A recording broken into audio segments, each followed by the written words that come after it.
My first thing I want to talk about,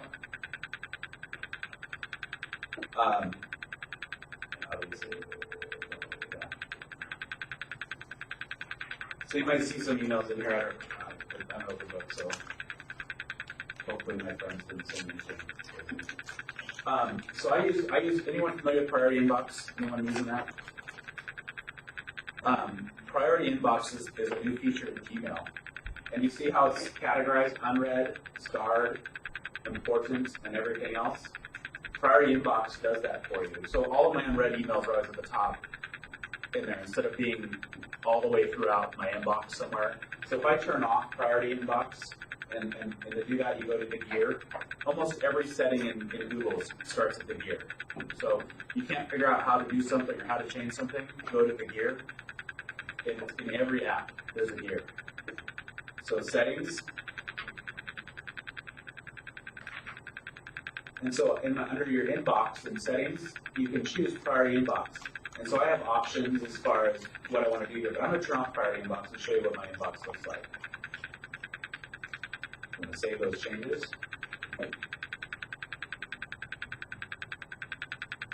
This to me is a mess. Like, granted, I'm really good. I have Priority Inbox, so all my news are at the top because I read them and I categorize them. But if I had gotten these emails, I'd have to be scrolling down through here to find ones that I skipped because by default, it puts them in order you get them, right? Mm-hmm. So, but to me, that's not great because I might not want to read something right away, or I might read something and it's buried and I want to categorize it.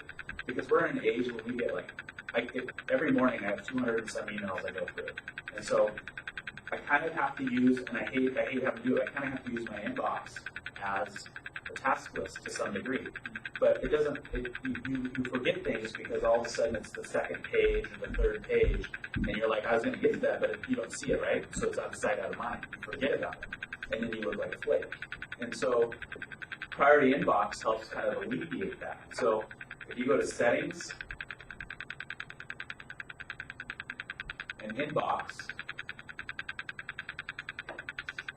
you can do a number of different settings. You can have important first, unread first, starred first, or Priority Inbox. Priority Inbox has the three groups that I like. So I do Priority Inbox. Each group, unread, starred, important, everything else, you can show how many items you want it to show. You can have it hidden when empty. And so basically I keep about 25 items in most of them except for my unreads because I have so many unreads I have it at 50. And so what I like to do is I keep my Priority Inbox. I'm glad I have some emails in there now. So for instance, I get Idaho Realtor membership update. I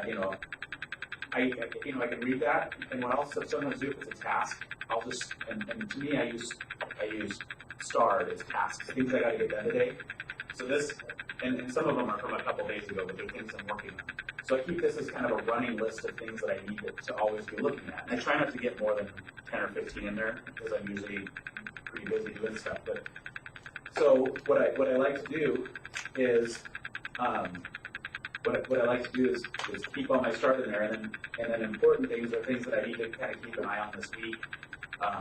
Those types of things, clients that we can touch base with that week, kind of less important, like not fire drill. They're should be done in the next couple of days.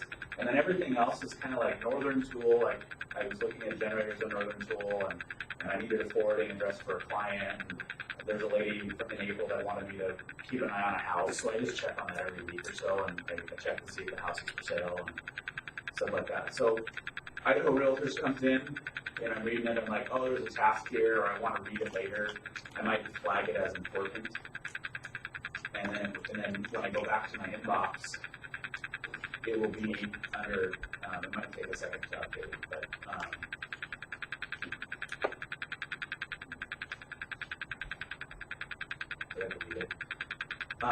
so let me just do this, and I'll mark this as red. So you see how that went down there. I'm sorry, that's important. I was looking at start. Sorry. Idaho Realtors.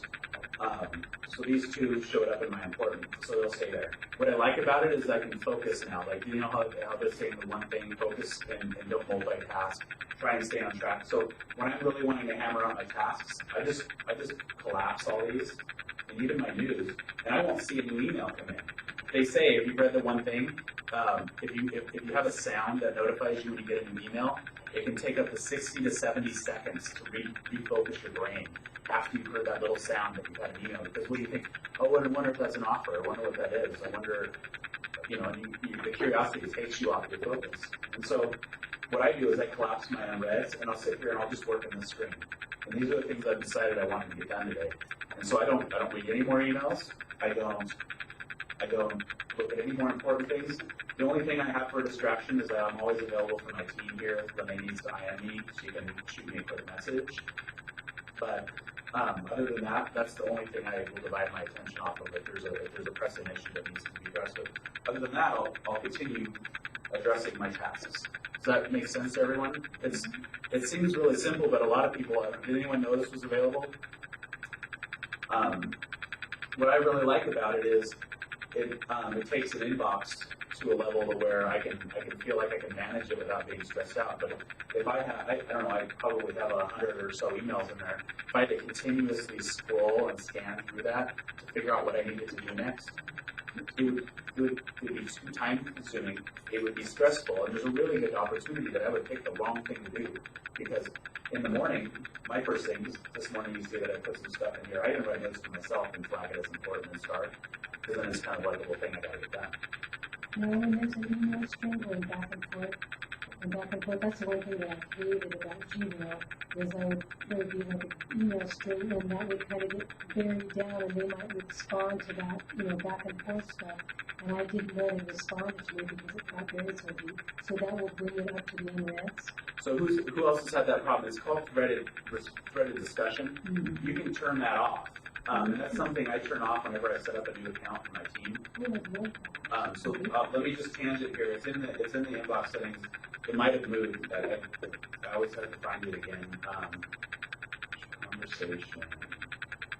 Right here. Conversation view off. So go to settings, and you don't have to go to inbox. It's under general. If you turn conversation view off, it will act like every other normal email that you have. I don't use the Gmail app on my phone because of that, because you can't turn it off on the Gmail app. But you will miss, especially if you get leads. If you get leads that say lead from market leader, as long as the subject's the same, it's going to group those. So you might get 10, 20 leads in there, you might not know it. And then you'll delete it, and it takes the whole thread. So turn conversation view off. First thing I ever do when I set up a Gmail account is because I hate conversation view. Brandon, does that make it so that when you get an email, you still have that string along the email? The string is in the email. If they hit reply and their email client is set to include the previous email in the reply, because that's like an old school setting, goes way back. But and so if you I'm trying to see if I have replies now. So. And now it will just show each reply as a separate email instead of burying it. It makes your inbox cleaner that way, but I feel if you clean it this way and organize it into 3 or 4 groups, and then take your and take off conversation view, you're going to have a much better time, and you're not going to miss anything that way. Does that make sense? So my strategy is, in the morning, I want to nail my inbox, because I don't want to be one of those people that is so busy managing my inbox all day. I don't sell houses. So my goal is get in the morning, first thing I do, check my voicemail, check my texts, get back to people, and then I go through and organize my email. I delete things that are not needed. I read, and then I categorize everything until it's empty. Then I collapse and I start working on this. If I have a text message that says, someone's like, hey, can you give me comps on the duplex we saw last night? I write myself a little email like this Oaksdale thing. I met somebody I had to get her some information on, and then I write. So you'll see that I write myself little emails here, and I'll flag them and start, because then I don't want to forget that. Because one of the biggest problems we have today is there's 5,000 ways to communicate with us. I get a message on Facebook of a buyer, of someone wanting to refer a buyer to me, or I'll get a text message of someone wanting to refer. I'll get an email. I might get a phone call. I mean, heck, I could get a letter. There's tons of ways for people to communicate with us, but it's up to us to manage that in such a way that we don't forget. Because when it gets really busy, I might not check Facebook for a while, and so I might miss it. So it's like I will always check my messages periodically and make sure that I write myself. So I have one central place that has my list of things I want to do. So does everyone see how that's kind of helpful? Any questions? Any questions? Good. So one of my main things I want to show is the delegation. So under your gear and your settings, let me find here. I believe it's inbox. Sorry, they changed it on me here, so.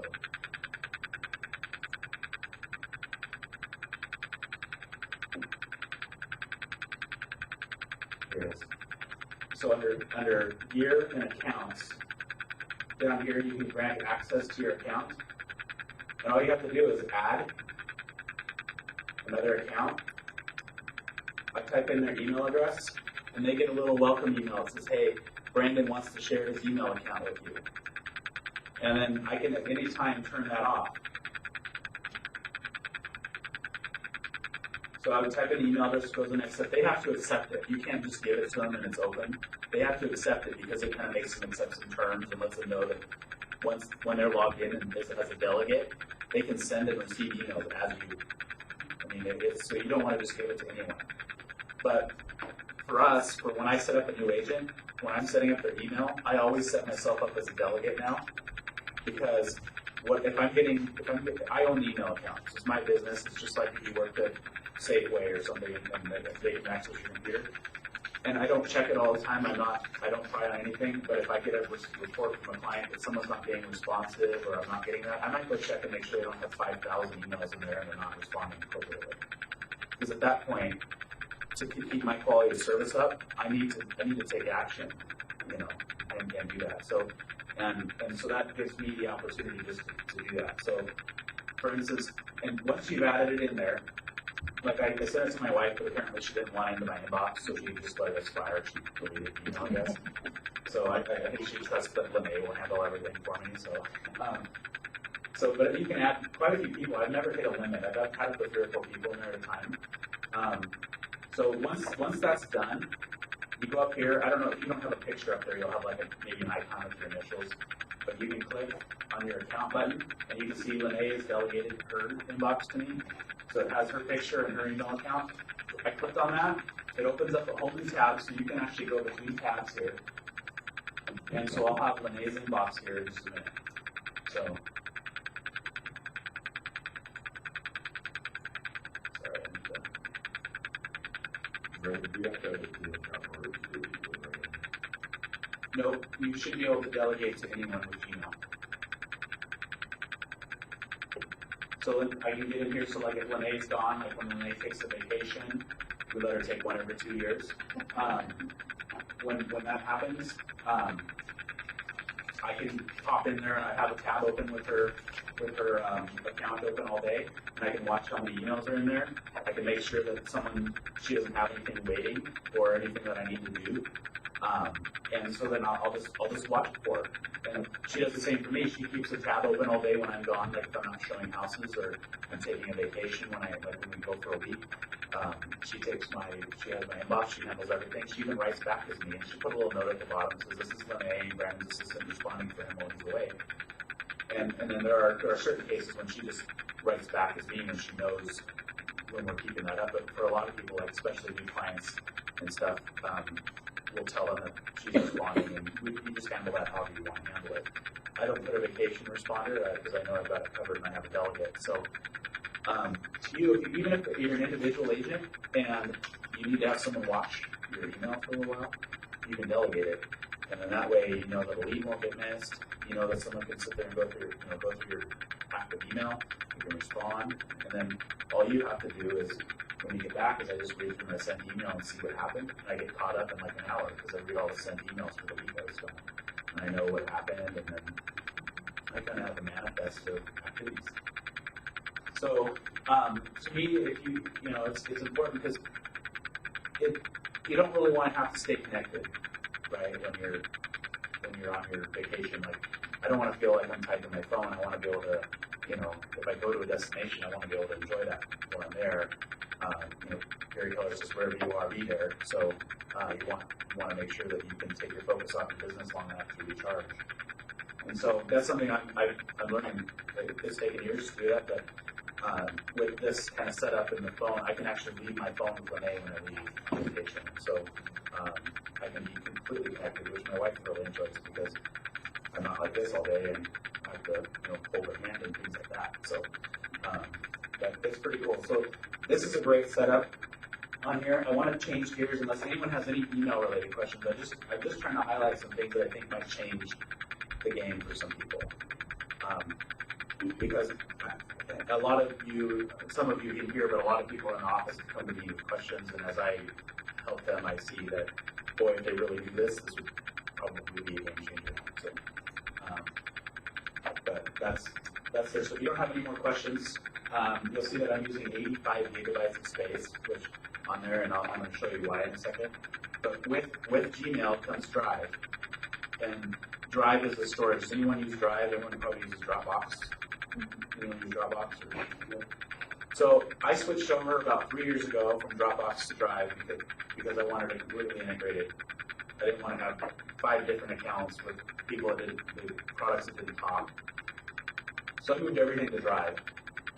And partially because when I'm right, in 2 reasons. When I'm right here, I just click and I go view all my files, all my listing pictures, all my listing contracts, everything, right there. Secondly is when I'm composing an email, I can click Drive, and then all of my online storage pops up right here in my Gmail.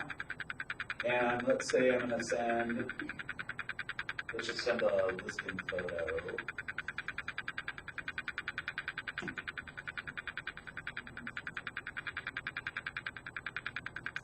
Brandon, can you give us an idea what does it cost to have this extra space or whatever? You get, I think it's 5 gigs, I think, with Drive initially, which is a lot if you're just by yourself. And then you can add like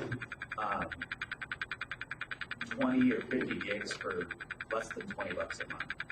So and at some point, if it behooves you just to buy the unlimited package. That's what we end up doing. We crossed that line this year as a team to where I didn't want to have to, I was always having to monitor and be like, oh, bump the space up a little bit. And finally I was like, this isn't worth my time, unlimited. And now I can put anything on there. So when I'm attaching this picture, I can either attach it as a link or I can attach it as an attachment, which I like the attachment because not everyone has Gmail now. So I click attachment, I've inserted this, I made an attachment. I didn't download it to my computer. I didn't have to find it from my computer. It's there. I attached it from the drive, from the cloud. So what does this mean? Is anywhere that has an internet connection, I can work. I don't need my laptop. Someone could steal my laptop, the building could burn down. I'll just go buy a $200 laptop if I'm on vacation and I get stolen. Boot up Gmail, I can work.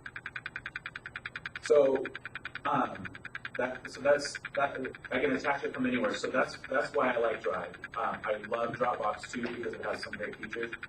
Drive did this for us, and so I like it. So this part's going to be about Drive. You can probably do a lot of the things with Dropbox, but I like just going to my apps drop down and clicking Drive.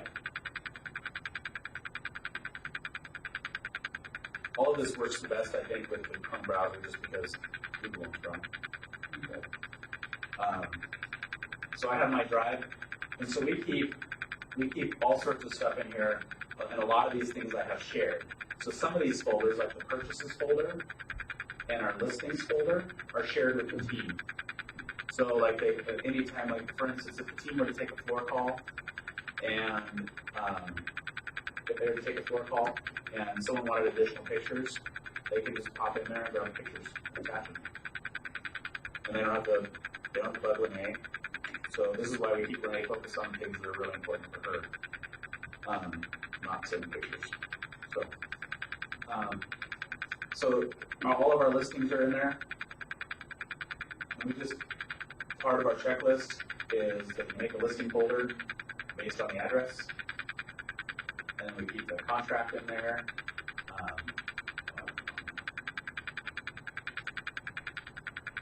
Keep the contract in there. Have a pics folder. All of our any PDF we get for it. That I mentioned I hate paper, so everything gets scanned in and put in here. So I can get this from my phone, my iPad.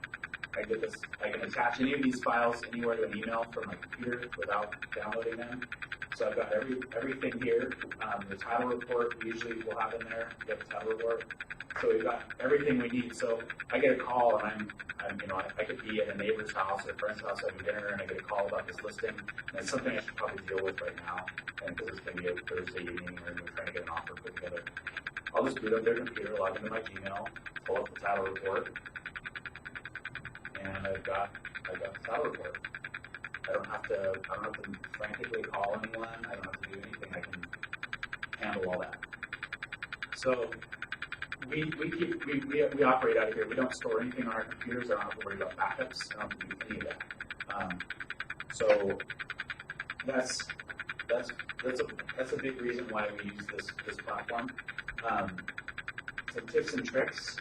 A lot of people think it's cumbersome if you want to upload content to Drive. You can drag and drop. So if let me just go to my Drive here. So I'm going to do it here. So I'm going to go new folder. I'm going to call this folder class.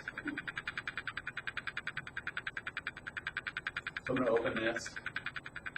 And so I usually use 2 screens, but so I'm just going to take, I don't know if this is team meeting, PowerPoint, I'm just going to drag and drop it here. How is that any different than having a folder that you move it to, right?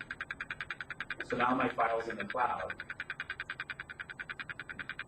So now I want to take this class folder, and I want to make sure that Lene has access to it. So I just right click and I click share. Anybody with a Gmail account, you can share it with. So I'm going to go Lene, put her there, and do I want her to edit it or just view it, right? So for her, I have her edit most things. For like the team on some of the places where I have like our forms and our documents and all that stuff that I want them to use, I'll make it so they can only view it, and then I can edit it. And that way I don't have anyone accidentally changing the form. So I'm going to say that she can edit it. I add a little note that says don't screw it up or something. And then I click send. And now, Renee has access to that. So when she shows up, she can go and share it with me and see that. And she can check any of that stuff in that folder. And conversely, if I want to take her off of that, I didn't say it. Oh, I didn't share it with me. I go to advanced and I just delete it off. Do they get a notice that somebody's put something for you to? If she gets an email that says Brandon, she probably we checked her account right here that there's Brandon Marchand, class invitation to collaborate. She can stop that.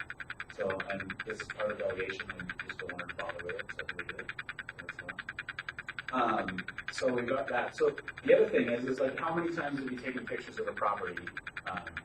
And the client's like, I really want to see the pictures. And you've taken like 100 pictures, or you have a photographer take 100 pictures, and you want to share it with them. And so what I do is I just, on this, I go under sharing. Actually, I'm sorry, I have to go back to get link. That's what I want to do. I get link. And it says anyone who has a link can view the folder. And if it doesn't say that, you can change your sharing settings and you can change it to whatever you want. Anyone Spokane home buyer with the link or anyone with the link. So this means if you have a Gmail account or not, if you have this link, you can look at these pictures. So, and at that point,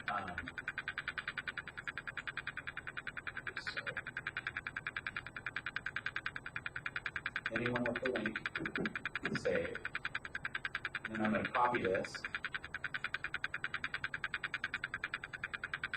And I'll open an incognito browser, which means that it won't know that anyone's logged in. It'll be kind of a blank slate there. And paste. then all the pictures are there. They can't edit it, they can't do anything. They can see all the pictures of the property. We took some extras of the shop and stuff, and then our sorting for our MLS and our tool factories, all that in there. So I can send this to the client, so I don't have to worry about downloading them and packaging them up or attaching too many files to an email.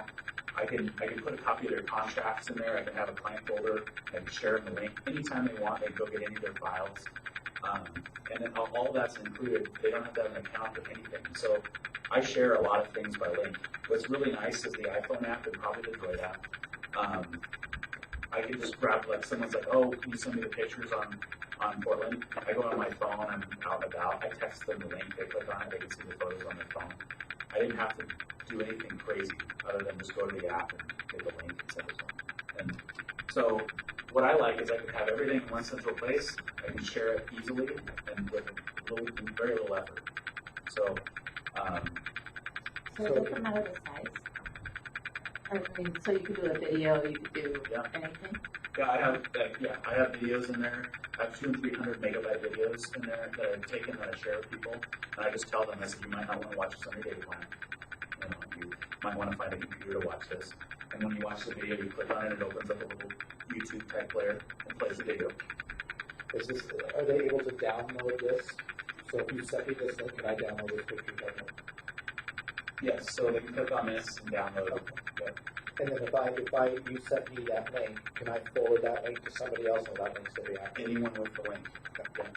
So I believe in my Google terms of service, if I could reach some sort of threshold, like I'm trying to share tons and tons of content on Google's platform, they have the right to shut you down. But I don't think any real estate related activity is gonna do that. But like if you were like, hey, I'm gonna share a whole bunch of my music or whatever, you might get changed. But what if you're saying something proprietary to one person? Is there a way that you can share it and they can't download it, they can't send it to anybody else? you can't secure it, no. So the only way to do that is if they have an account through Gmail, and you can set only them read only. And so then if they send someone else a link, if it wasn't them logging in, it would tell them they didn't have access. And I can show you how to do that real quick. And that's basically here, only specific people can access. And so at that point, we have to add their names in here and whether they can edit or not. But I like to keep my default for my team is anyone with the link, and everyone. I've just trained everyone to know that. Like, be careful what you're sending. Don't send the link to all of our listings or something. And I fortunately I work with people who understand that, so they'll send pictures and stuff like that. So another good thing is. Let me try and find. There are, I'll just open the title. There are really cool apps. So I open the PDF here, right? There are really cool apps. Like, what if I wanted to change something on this? What if I wanted to do something like you're logically in your brain, you're like, I need to download it and then find an app on my computer and then fix it. So in Google's starting to get all into cloud applications. So that means that you don't need to leave the browser to finish work. Like traditionally, the way we were taught, like in the early 2000s, late 90s, is you get content from the internet and take it offline and do stuff with it and put it back on the internet. But now they want you to stay like looking through this portal of Chrome in the cloud. So you can open in DocuSign. DocHub is one I've been playing with, and you can actually it's similar to that. You've got third-party apps that will suggest. So like on DocHub. I just clicked open with DocHub. I didn't download it or anything. Google's talking to DocHub. I'm going to open up my PDF in a browser that I can edit. So I don't have to worry about. Again, I don't have to have any specific computer or any specific software. My computer could die tomorrow. I could go buy a $200 computer, and as long as I download it from and have internet connection, that could work. So I can draw on the PDF, and I can save it, I can print it, you can do just about anything you want to do. And then once I'm done, I can email it, or download it as a PDF or doc, export it to Drive, destroy the document, whatever. Tons of things. Email a sign request, you can put in signature lines. all that stuff. Usually I use it when I get a PDF from someone, I sign my documents with it, so I don't have to download it. Because I don't want to drop it in a DocuSign and all that. I just drag my signature to it. And you can, so, I mean, it's pretty cool to me that I didn't pay anything for this. It's just part of Google. Any questions so far? Am I totally over anyone's head? Yes. So when you drop your signature in there, would you be able to do that if you were doing anything as a client?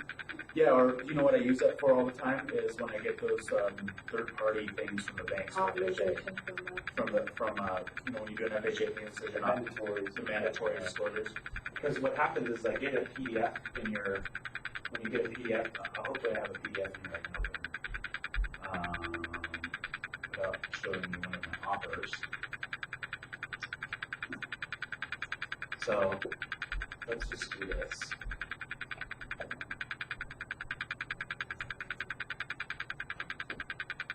So this will be an addendum that I need to do. But for instance, let's pretend this is what do you call it, one of the mandatory disclosures for FHA. You see, I was in an email.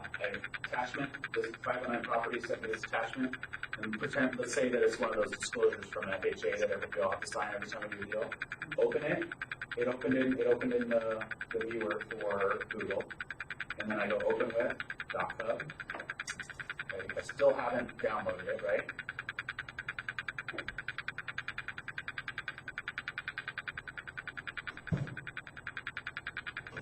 I can drag my signature to it just like I did there. I can sign it, drag my signature to it, wherever it needs to be. And then I go, I'm going to email back. And the email as attachment, always in the document. And I'm just going to send it to myself.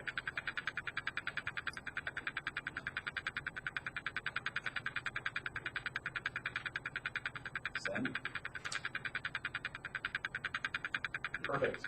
I didn't have to download that. I took care of one of those things that I hate having to download, scan, and redo. And how long was that? A minute? I'm done. So, and I got it back. And so I get responses like, wow, you're fast. It didn't really take me that long to do it.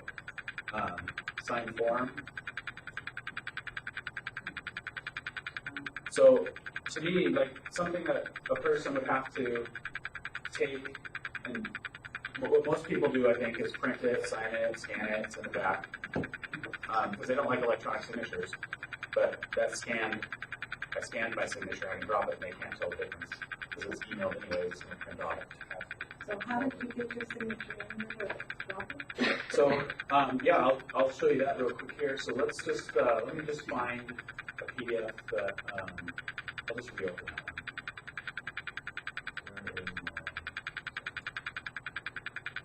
Randy, you can't send that to somebody else. You can, but you might as well use DocuSign for that. I have a integrated, DocuSign integrates with it too, so you can open it directly in DocuSign. I have a different DocuSign account, so Google's still working on my Pro account connection on that. They're just one of those things that they get to it when they get to it. But for most DocuSign accounts, you can merge them. So let's go, and this is a while ago that I did this, so I'm just going to, bear with me, it's a little funky yet, I don't remember exactly what I did. So open with DocHub, and you can find DocHub when it says connect more apps, you can search for DocHub, or Lumen PDF probably works fine too.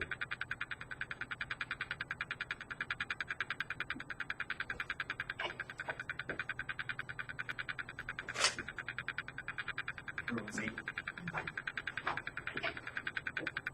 So when I went sign,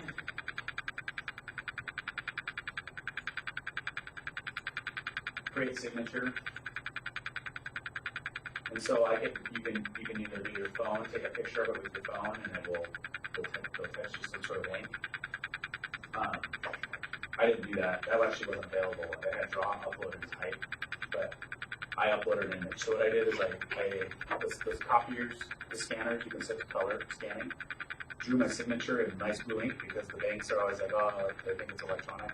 So I did it in blue, I scanned it, and then you took a screenshot of it and then uploaded it.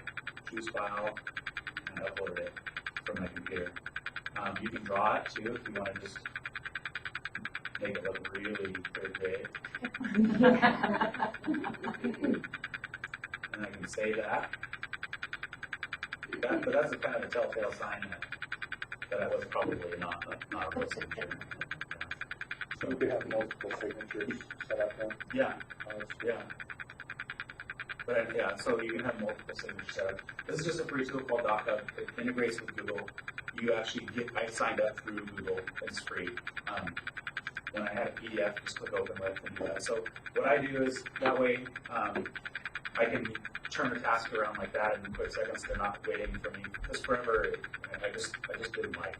They didn't allow electronic signatures, so I always had to be somewhere. Like if I'm out in the car, I literally pulled over the other day to handle a few documents. I pulled over on side highway 2, took up my laptop, with hotspotted my phone, took care of 2 or 3 tasks, shut my laptop, took off again, and I did 2 or 3 things without having to do that. So I can work on side of the highway.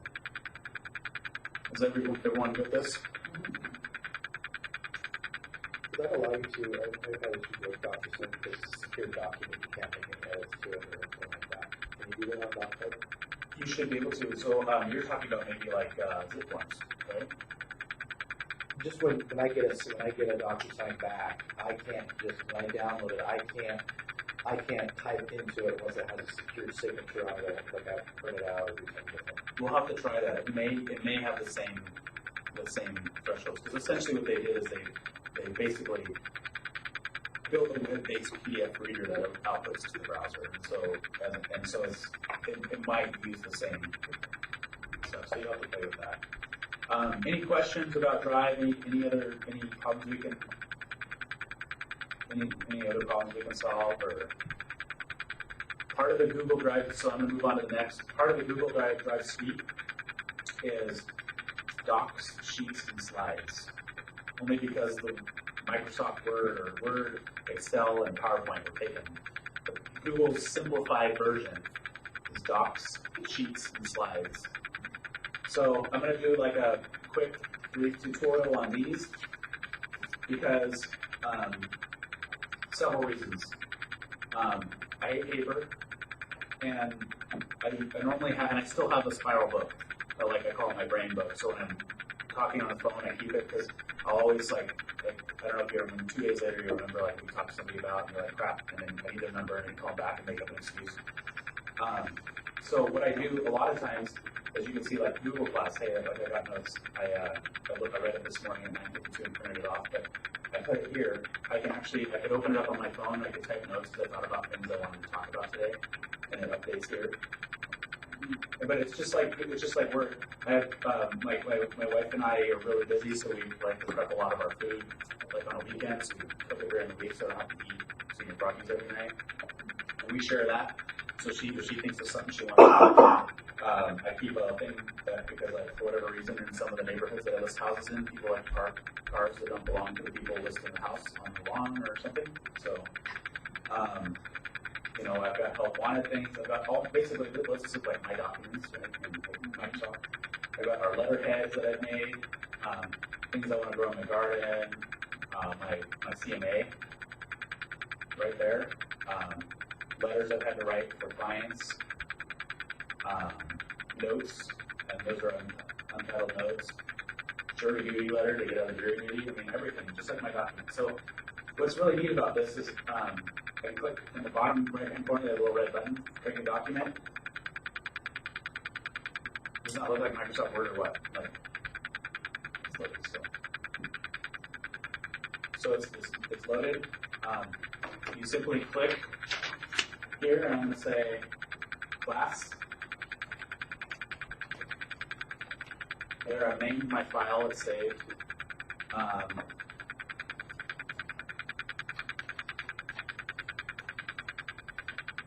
Text, it has all of the text editing tools, normal text, title, all the subtitles, fonts, Comic Sans, bold, color. It's text editor. I don't know why you pay for Microsoft Word, because now I can go on my phone here, because you can download the Google Docs tool on your phone, and I can edit that file again too. So if you're somewhere else, and like I like to like try and stay efficient because I like to maybe like the weekend off if I can and the evenings off. I'll try and just keep working. If I'm somewhere and I'm waiting, like in my car, I'll just keep working on something, and I can do that with this. So this is text. Okay, so let's say I made this really elaborate letter or letterhead or notes, and I want to get rid of it. I want to send it somewhere. I can download it as. You can download it as Microsoft Word, open document format, rich text, PDF. So I can download this right as a PDF, send it.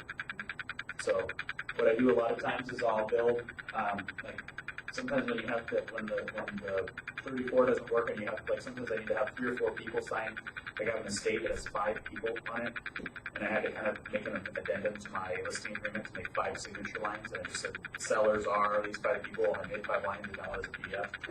I did it real quick. You can email it as an attachment, and we'll attach it right to Microsoft Word. We'll attach it right as your email.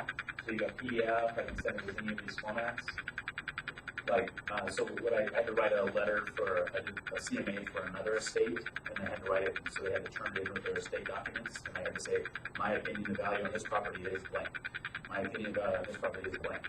They needed a letter, they wouldn't take a big picture written CMA, so I put that on top of the CMA. So I just said, I sent it to the seller, I said, I'm going to send it to you Microsoft Word format. I don't have Word. I mean, I think I have Word on my laptop, but only because I bought it one time ago. But Microsoft Word, and I said, I'm going to send it to you, you can edit it and send it off the way you want, like as far as if you want, like if you want to describe the properties differently or whatever. And then send a message, and it sends it. So I haven't left the browser, I haven't left Google, I haven't left Gmail, and so far I have edited PDFs, I have shared pictures, I have managed my email, pretty much my whole workday can be done in 15 seconds. I like to sign my letters, so that the signature that I scanned in, I saved it in Google Drive, and so I can insert an image, and I can take it from my Google Drive, right there, and so I can sign my letters before I print them. And you can, say how you want it to wrap around text and all that. And then send it. So I don't have to print it and send it, just scan it, then I can download this as PDF, and I'm good to go. So I just don't like to do that. Everyone knows how to use Word and PowerPoint and those things, so I won't go through all the features. If you can think of something you want to do in Microsoft, you can probably do it here, because they just copied it. So, you have tons of stuff. It saves it automatically in Drive. I can click up here, Docs Home. And I've got all my documents there. You can have it sorted as this. I like to see the picture of it because it reminds me of what I'm doing. So I have it in an icon format. Everything you talked about today is free with the exception of the group, right? For the share. Yeah, if you have Google Drive, you can get Docs and all that stuff with it. So, I have a lot of clients who run small businesses. They have a Gmail account, they use Docs and all that stuff. Sheets. So you have all your documents in Google Drive and Google Docs, or is it? It's the same thing. Yeah, so that's a good question. So I'm gonna go to my Drive here, and it stores them in the root in there, just because the app's actually kind of categorized, and the root is like the high level, like my Drive. So let me scroll down here, and then I'll go to Sheets.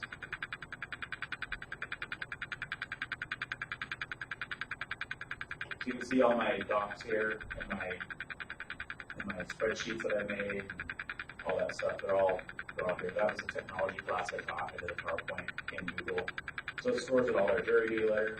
I can click on them here and we'll open them up just the same. But I prefer, I'm like, oh, it's a document. I go to my docs and it has all my docs in one place, and I have to sort the PDFs and all that stuff. So I have a question. If you, I guess, import a document, and you want to save it, so you save it into your Drive, but it's Microsoft Word, would it still go into Docs? It'll ask you if you want to convert it Okay. when you upload it. So actually, the first time you open it, it'll ask you if you want to convert it to Docs, and I usually say yes, and it will convert it, and I can edit it in Docs, and it's always there. So, And docs are free storage, right? Anything that you convert to Gmail, it's free storage, it doesn't pick up. I believe you're right, yeah. Because, I mean, Google's an information company, I mean, they want to upload documents. So the next thing is sheets. Pretty much anything you can do in Excel, you can do here.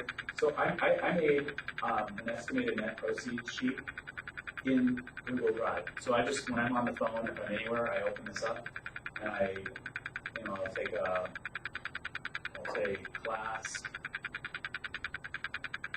I typed in all the Gustafson law rates, so I just have a quick look up there. So I'm going to say like it's a $200,000 property. Let's say our offer was full price. That's what I get. No, not $2 million. And closing costs. I'm trying to maximize this. So let's say our closing costs were 3%. And so at 200,000, we're probably at 527.20 with tax. And it's probably more like $800 title fee, not $8,000. And then commission sale, commission list, no home warranty. Sometimes we're going to cap sewer assessment, all that stuff. And then let's say they owe 120,000 on it. And so then all I do is go to my next tab where I've calculated everything. And I'll share this with anyone if you guys want to just send me an email.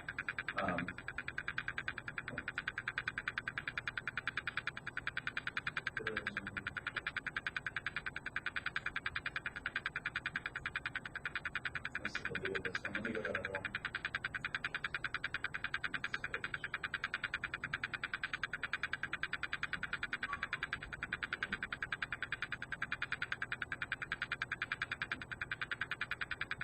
Trying to copy that, so.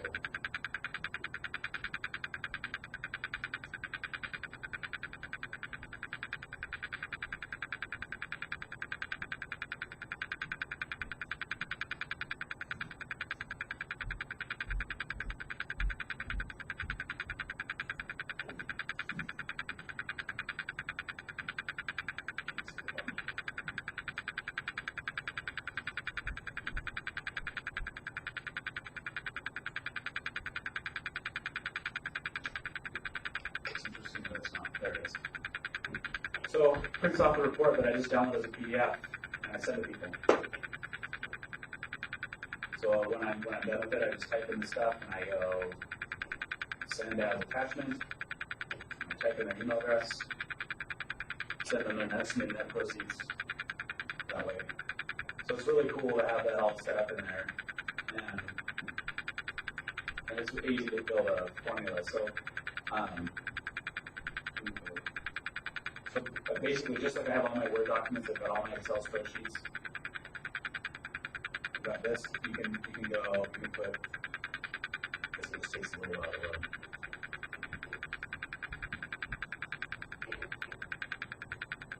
So I can put 200 in here, 300 in here, and then I can do just like everyone did that in Excel. Equals sum. And I can click this, and then go plus this. Got my formula just like Excel, does it all, it's all web based. I can share it as a PDF, download it as Excel, open document PDF, I can zip it as a web page. You can pretty much do anything. Pretty cool. So last thing, I won't go a lot into this because everyone's kind of, every once in a while, like let's say one of my goals is to put my listing presentation,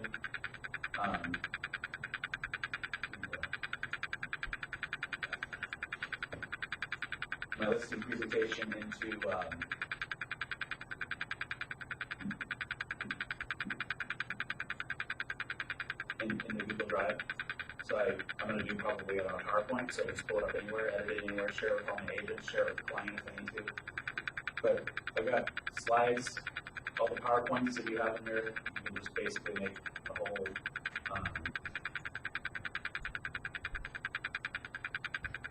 looks just like PowerPoint. You can do all the transitions, everything.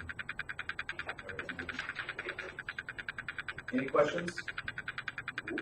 A couple more things to go over real quick. Let's see.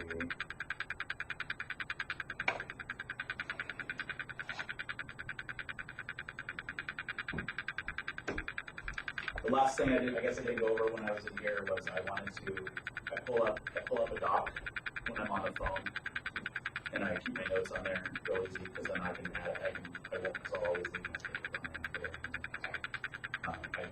I keep notes and then I'll delete them after I make a task or whatever. So the last thing I want to point out is calendaring. Did anyone know that you could have your calendar send you an email every morning with your agenda? You did? Cool. I didn't know it till, I don't know, a few months ago, and I love it. At 5 a.m. I get a little email that says, here's your agenda today, and you'd be surprised. I try not to, I try to keep my mornings for getting my day organized. But every once in a while, I have a little lapse, and I'll schedule something at 8, and it'll be like 7:30, and I'm brushing my teeth, and for my 15 minutes, I just goes off, and I live 30 minutes out of town, so the math doesn't quite work out. So, me, when I wake up in the morning, I have a little email that says your daily agenda. You can do that in your calendar.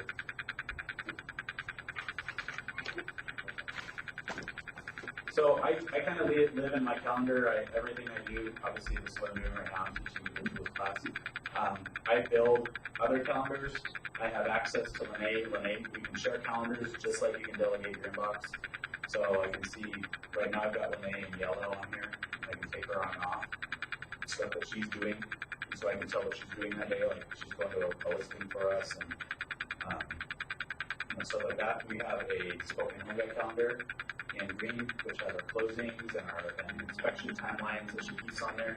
And so I can have a glance at on my calendar and like, okay, our closing date on Central is today, and so I can tell you what I need to be doing for that, and Ezra's tomorrow, and Middleton on Friday, and so there, and I have our floor schedule, so I know at a glance if I see the phones being missed, I'm like, who the heck is missing all these calls? I'm like, oh, it's Aaron, typical. And so I can call him and harass him or call him and see if he needs help. So that part's really good. Let me go to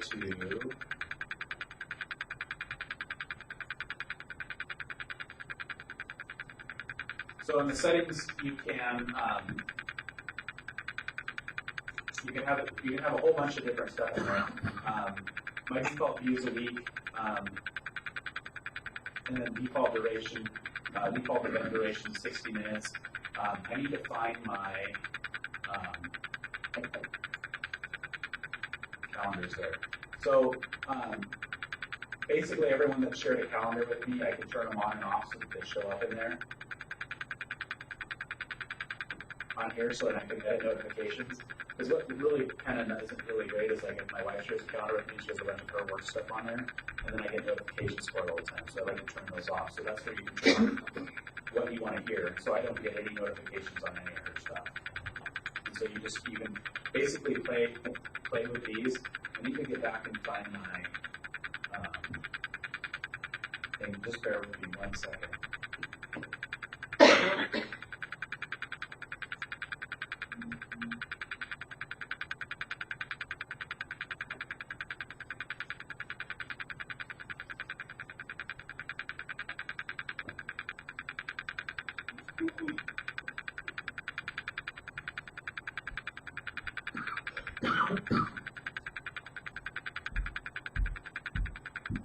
Gotcha. So let me go back to where I was. So I went to settings, and under my calendars, I went to my own calendar, and then I went to edit notifications. And so what I did here is I changed my default notifications because the default's 15 minutes, and it's not long enough for my lifestyle to get a 15-minute notice because if I'm at home and I've forgotten about an appointment, 30 minutes from town. Unless the appointment's in Rockford, I'm not going to make it. So what I do is I have an email, sends me an hour ahead of time of a pop-up at 30 and 20 minutes before the event.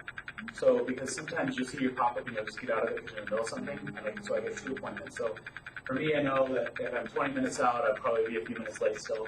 I would edit those, and you can edit those, you have to edit those on all your devices. If you have an iPhone, iPad, all those, you have to set your calendar settings on each device. So when you're calendaring, this way I know that whenever I set up an event for me, I've got those 3 notifications. I don't have to set my notifications. Those are default. And that works for me. I get an hour ahead of time, I get an email, so my brain starts thinking, and then 30 minutes out, my brain starts thinking, and then at 20 minutes, I'm usually on the road. So, I need to find, is it my daily agenda used to be right there.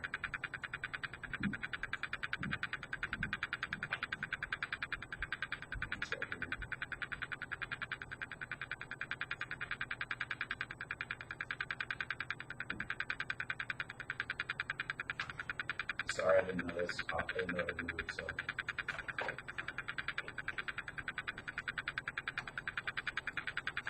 So if you ever need to know anything, Google is where I would search. And this is how I found it. I was reading an article. The airline notifications. It's just there.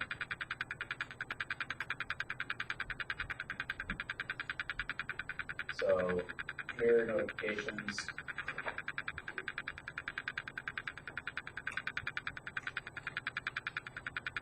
There it is, at the bottom. So you click on this button here, click to receive a daily email with your agenda every day at 5 a.m. in your current time zone. And so if you check that, anything on your calendar shows up there. Let's see here.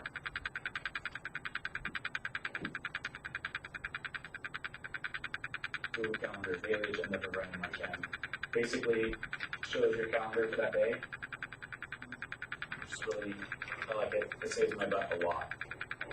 How do you do that instead of just having it sync to your phone and read it out of your calendar on your phone? It does.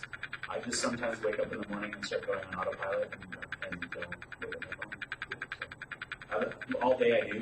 I'm in my calendar all day. But for whatever reason, those first few hours in the morning, I don't. So that's just something that is a weakness I work on. So that's the gist of it. I have a couple power tools that I'm going to show you, just the Gmail portion of it. And then I'll open it up to any questions anyone might have, and then we'll break. So what's really neat about Google is they're a search engine company, so you have lots of search tools in here. How many times have you said, oh, I sent this email to Marcos, no I did, but he says he didn't get it, or it says I didn't send it, or whatever. Not necessarily just Marcos, but people's first inclination is like, I'm going to go to my sent mail, right? So then you're going to have to just go through and find it, or you can type Marcos. But see how those are, they kind of show you what to do. So what I like to do is I go in, and then you can say anywhere, in sent.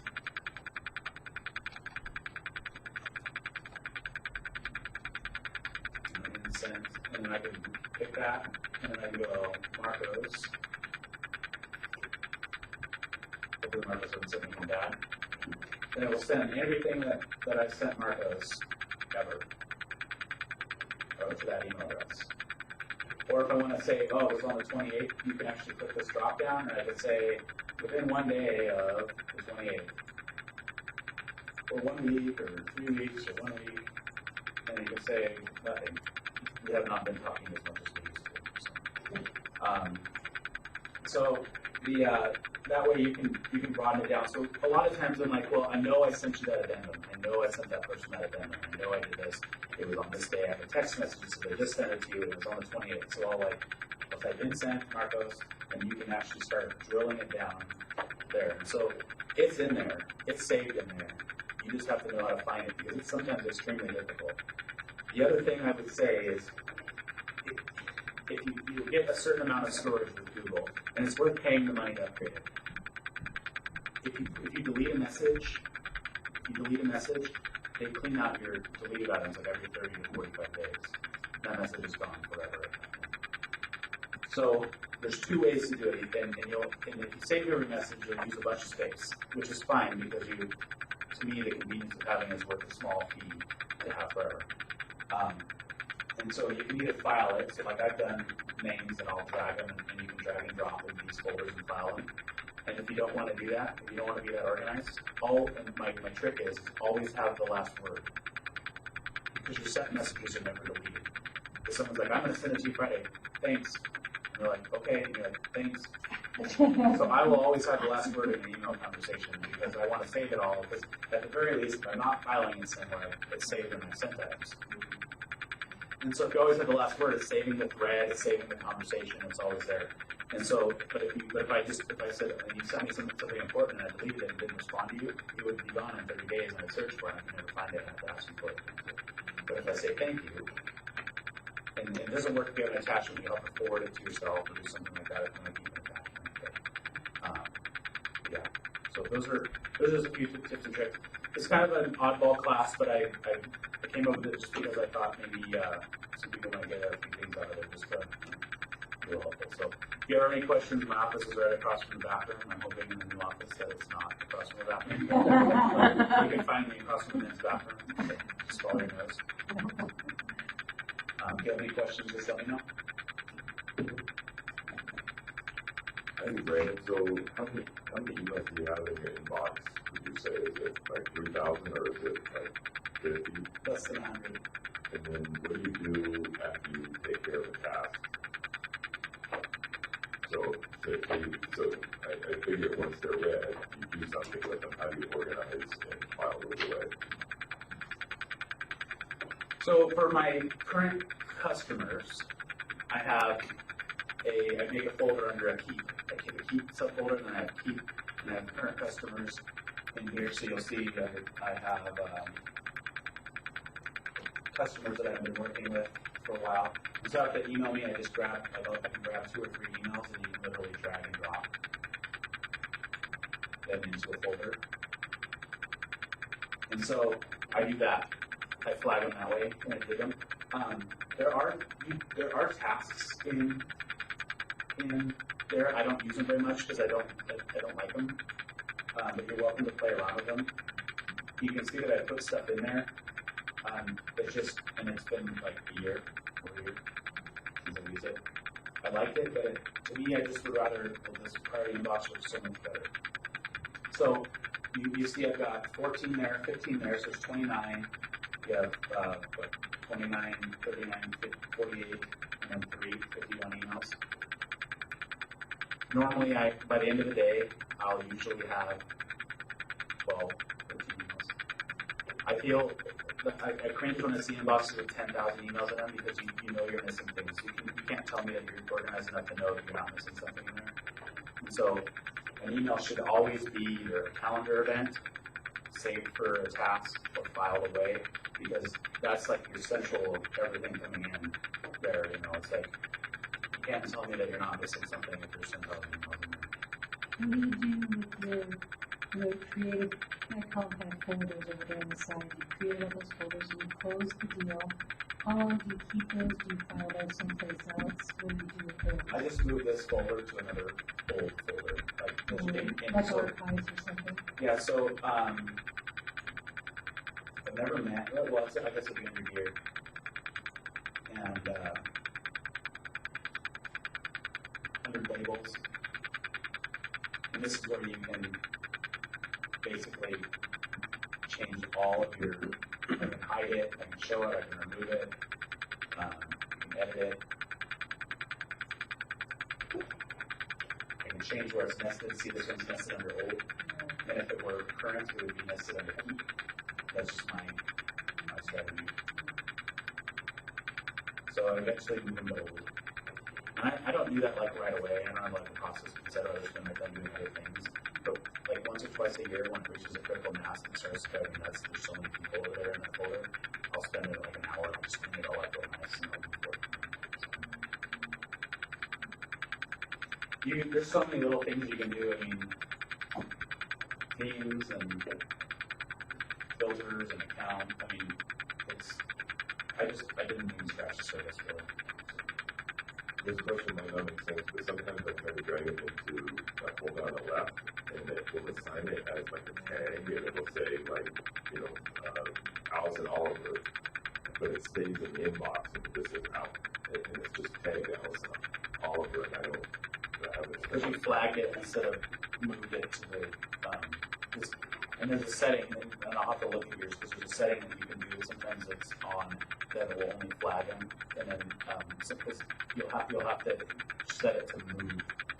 You see how when I grab this, it says move, and you'll need to make sure it says move. If yours just says flag, then it'll do that, so I can show that. I'll have to look at it. I don't know every in and out of every setting. I have to sometimes just take reps. So that's kind of what I do. So I hope it was helpful. You guys, some more classes. Thanks, guys. Thank you. I have more questions. Do you have any? Yeah.